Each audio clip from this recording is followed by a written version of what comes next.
Hi friends, this is your Learn and Practice Task 3, and it is all about making connections. So I know you are familiar with this double entry organizer. Let me grab my pointer here. And you have spent the bulk of this playlist really focusing on the from the text column, thinking about how to extract key information, big ideas, examples, etc. But we are really going to focus today on this idea of making connections. And we've got a simple kind of three-prong way for you to think about connections. So you're going to first think about connections in terms of things you know to be true. So if I'm learning something, I'm studying whatever the source may be. And remember, it doesn't have to just be a text. It doesn't have to be a book or an article. It could be a presentation. It can be photographs, a map, a piece of music. It doesn't matter. As long as you're taking in the information and getting smarter about it, thinking about it, that's your source, okay? So if it's something that you relate to personally and you say, oh, I know that this is true because I understand it personally, then it's a source to self-connection, okay? If it's something that you read or take in and you say, oh, that reminds me of something I've read before, or even seen before, if it's a source to source or source to text, that kind of connection is framed in that way.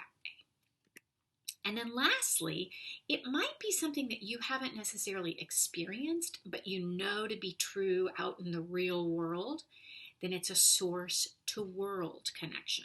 Okay? Now there are 1,000 different ways you can make connections, but these three tend to encompass a lot of different types, and they really help us think about how can I frame my connection making to really help information stick in my head a little better. Okay? Now, here's the other piece of this. Before you sit down to take notes, you have to get clear in your mind, what am I reading? Why am I even reading it? What tool am I going to use? And who's the audience for my writing? Okay? So in this particular example that I'm going to walk you through, we are going to imagine that I am reading quotes from the internet. Okay? Nothing fancy. Quotes from the internet. Do you want to know why?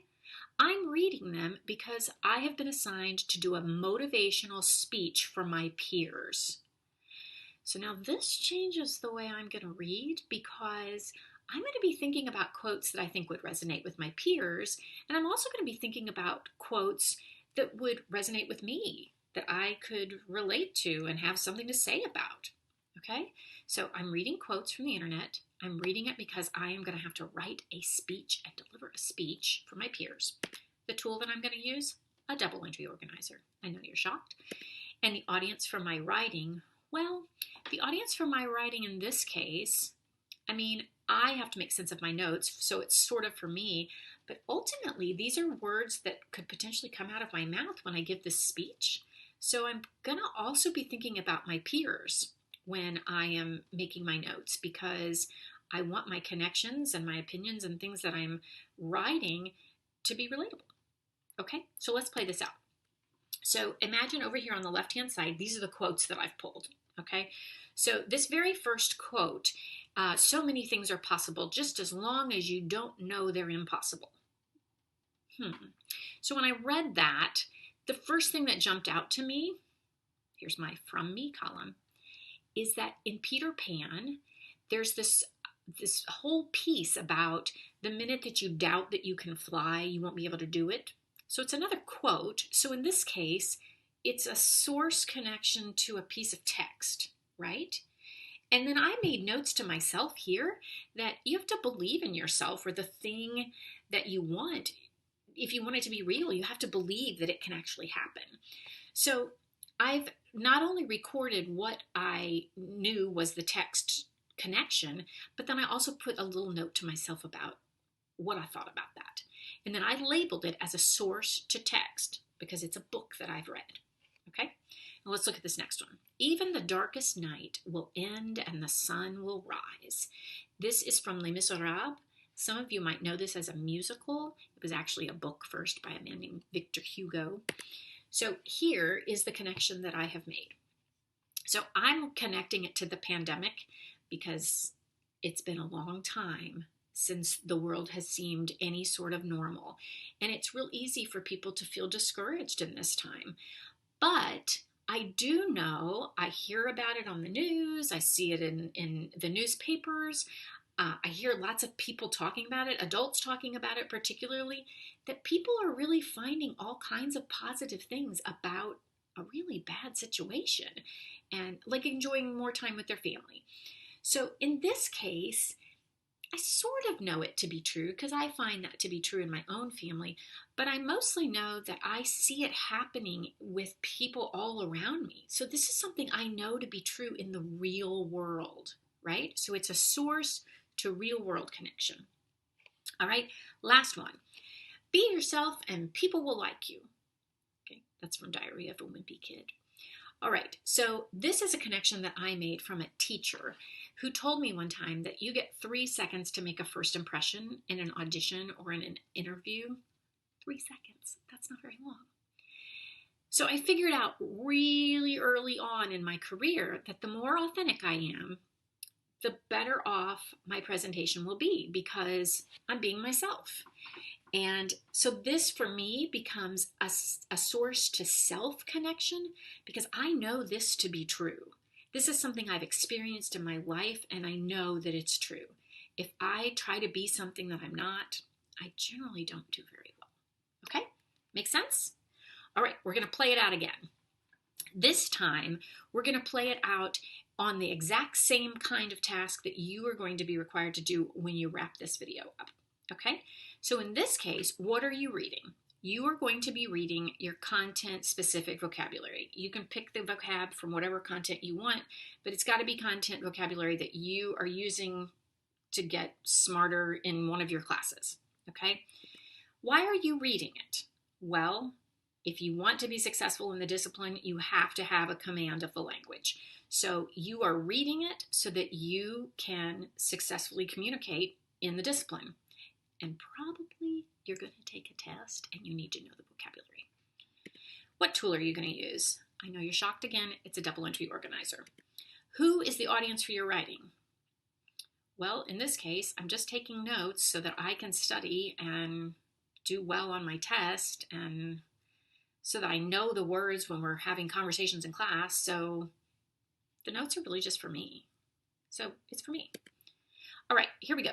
Here are 3 different words that I have to know for my content. The first one is industrious, which means hardworking.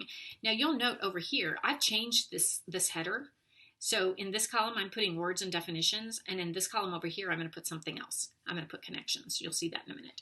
So I've put the word that I have to know, and then I put my own definition because I know that if I just scribble down whatever's in the glossary or in the dictionary or look it up online, it is not going to stick in my head. So hardworking is the definition for industrious. Now, here's my connection. The first thing that popped into my mind was the Industrial Revolution. We've read a lot about that in school, and I have a lot of textual knowledge around that. And that made me think of industry, which made me think of factories, which made me think of images that I've seen of really hard-working workers in these factories.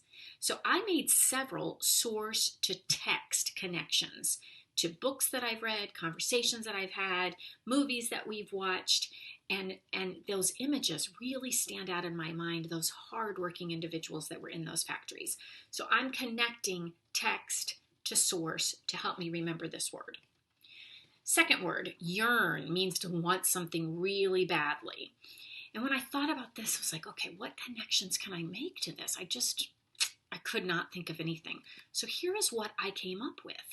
The Y in yearn, see this Y right here? Yearn looks like arms outstretched, like they really want to reach something. So in this case, it's a source to self.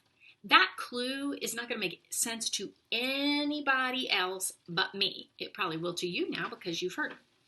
But that is a source to self-connection that only really needs to make sense to me, and it does. Okay? So yearn means to really want something badly. Those Y looks like arms reaching. Okay? Last one, prowess.